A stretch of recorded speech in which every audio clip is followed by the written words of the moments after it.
Audio leak के बाद उनके जो करैक्टर पे सवाल उठाते हैं कि वो उनकी चूँकि ऑडियो लीक हो गई है, ऑडियो उन्होंने लीक करवाई, अब ऑडियो लीक के बाद ये एजाज सुप्रीम कोर्ट के चीफ जस्टिस नहीं रह सकते। अब उस हवाले से इन्होंने एक जो कमीशन तश्कील दी, उसमें काजी फैज़ ईसा साहब जो सुप्रीम कोर्ट के जस्टिस हैं, chief justice Islamabad high court को उमर फ़ारूक हैं, और जो बलूचिस्तान के चीफ जस्टिस हैं उनको इस कमीशन में डाल दिया। अब उन्होंने जो ये कमीशन बनाया, ये ऑडियो जो लीक हुई है उस हवाले से इसने इंक्वायरी करनी है। अब इस इंक्वायरी की भी आपको मज़े की बात बताता हूँ कि इन्होंने पहली बात है जो जुडिशल कमीशन बनाया है उस ऑडियो की तहकीक करेगी कि वो ऑडियो असल है या फेक है। अब दोस्तों इस ऑडियो में भी इन्होंने एक इंतहाई अपनी मर्ज़ी का जो ये खुद चाहते हैं, अपनी इलीगल अपनी ख्वाहिशात को पूरा करने के लिए गैर कानूनी, इन्होंने उस कमीशन को कहा कि आप लोग सिर्फ इस चीज़ का फ़ैसला करें आया कि ये जो ऑडियो लीक हुई हैं ये फ़ेक हैं या असली हैं या रियल हैं।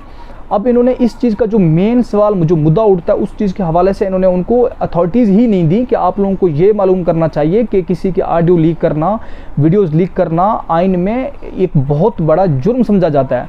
उस चीज़ के हवाले से इन्होंने कुछ भी नहीं किया। इन्होंने सिर्फ ये कहा कि आप लोगों ने ये जो कमीशन बनाई है, जिसमें मैंने आपको अभी 3 जजेस के नाम बताए हैं, वो इस चीज़ का फैसला करेंगे आया कि ये जो ऑडियो है ये रियल है या जो है ना ये फेक है।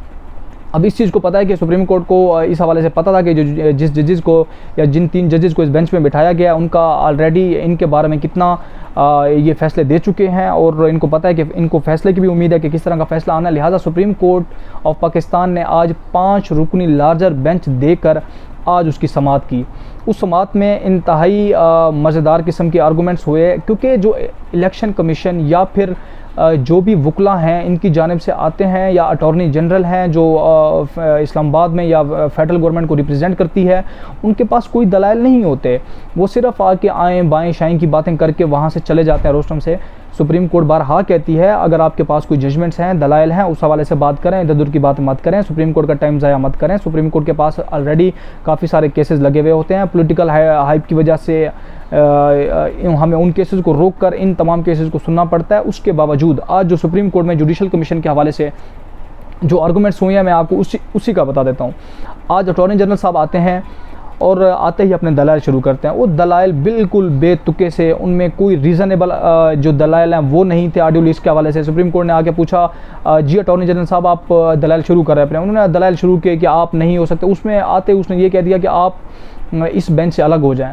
सुप्रीम कोर्ट ने इस चीज़ पर बरहमी का इज़हार करते हुए कहा कि मैं जो हमारी सुप्रीम कोर्ट है वो वफाकी हुकूमत के अंडर में नहीं है, आपके पास ये इख्तियार नहीं है कि आप इस तरह की बात करें, लेकिन फिर भी मैं आपकी इस पॉइंट ऑफ व्यू की इज़्ज़त करता हूँ, लेकिन आप ये बात या वफाकी हुकूमत, क्योंकि आप ये बात नहीं कर रहे, इस टाइम आप अटॉर्नी जनरल, आप वफाकी हुकूमत को रिप्रेजेंट कर रहे हैं, लिहाजा सुप्रीम कोर्ट वफाकी हुकूमत की जुरिस्डिक्शन में या अंडर में नहीं आता, आप ये बात नहीं कर सकते। उसके बाद भी इस तरह की काफ़ी सारी बातें हुई। उसमें जो अटॉर्नी जनरल, जो वफाकी हुकूमत, जो पीडीएम की तरफ से वकील था, वो कोई भी ठोस दलाइल सुप्रीम कोर्ट के आगे नहीं रख सका, क्योंकि उनके पास कोई दलाइल थे ही नहीं। और सुप्रीम कोर्ट ने पूछा कि जो आपने ऑडियो लीक्स के हवाले से कमीशन बनाई है जुडिशल